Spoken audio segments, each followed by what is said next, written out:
بعض دفعہ ایسا حلیہ ہوتا ہے کہ پوری پسلیاں نظر آ رہی ہوتی ہیں، میں وہاں بیان کر رہا ہوں، لوگ نیچے سے ویڈیو بنا رہے ہیں، بہت برا لگ رہا تھا.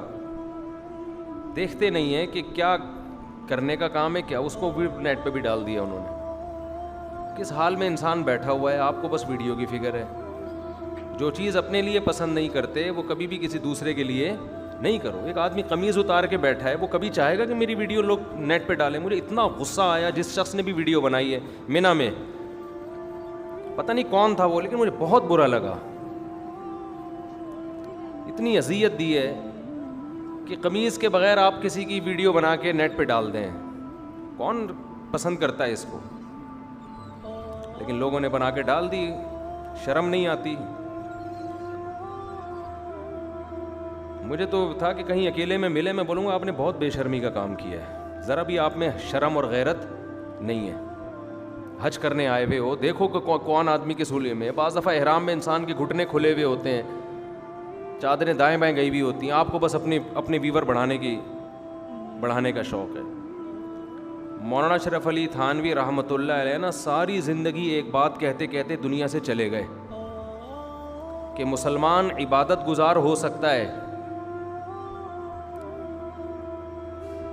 مسلمان حج کر لے گا، عمرہ کر لے گا، نماز پڑھ لے گا، تہجد پڑھ لے گا، آپس کے معاملات میں مسلمان صحیح نہیں ہے اور ہو بھی نہیں سکتا. ان کا یہ مایوس ہو گئے تھے، وہ ایسا لگتا ہے کہ نہیں ہو سکتے یہ صحیح. ان کی محفل میں لوگ آتے تھے نا، بے وقت ان کو تنگ کرنا، بے وقت بات کرنا، فضول سوالات کرنا، اس سے بہت ان کو غصہ آتا تھا. ایک دن ان کے محفل میں کوئی شخص بیٹھا ہوا، اس نے ایسے ہی سوال پوچھ لیا کہ حضرت سنا ہے کہ جب کوئی کسی کو کچھ نظر آتا ہے تو مرغا کوا چیختا ہے، کچھ اس طرح کا نا. تو کہا ابھی کس کو کیا نظر آیا ہے؟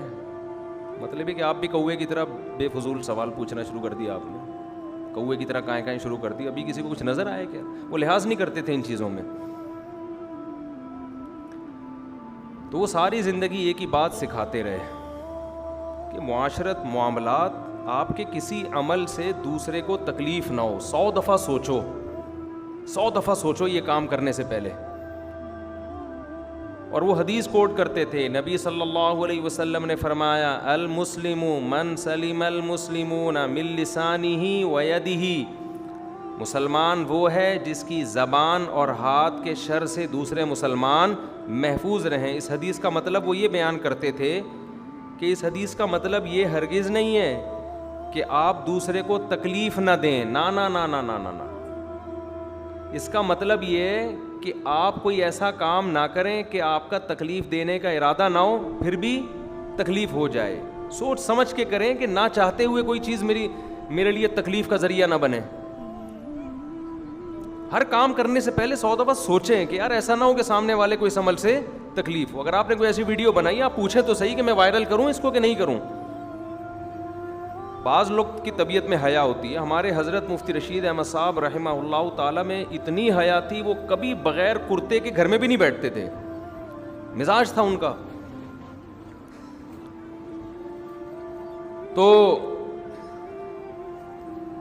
وہ ساری زندگی یہ بات کہتے کہتے دنیا سے چلے گئے کہ مسلمان اس چیز کا، آج گوروں میں ہے یہ چیزیں، انگریزوں میں ہے.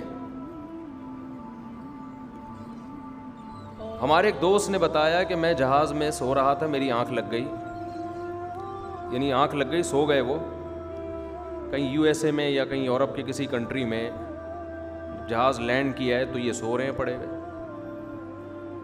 خراٹے لے رہے ہیں. تو جہاز سارے اتر گئے، یہ پڑے ہوئے ہیں نا. یعنی جہاز کا عملہ آیا، ایکسکیوز می سر، بس اتنا بول رہا ہے. جب میں آنکھ نہیں کھلی، تھوڑا زور سے، تھوڑا اور زور سے، ہاتھ نہیں لگا رہے. سمجھ میں آ رہی ہے بات؟ ہاتھ نہیں لگا رہے. کیوں؟ غیر اخلاقی حرکت ہے. آپ کسی کی پرمیشن کے بغیر اس کی باڈی کو، آدمی ہے کوئی عورت نہیں ہے، کسی کی پرمیشن کے بغیر اس کی باڈی کو ٹچ کرنا غیر اخلاقی حرکت ہے یا نہیں ہے؟ ہمارے یہاں کیا ہوگا؟ بھائی جان اوئے اندھا ہے، بہرا ہے، پھر جا کے کر کے ہلائیں گے اس کو. ٹھیک ہے میں شاید تھوڑا زیادہ مبالغہ کر رہا ہوں، لیکن اسٹائل دیکھو.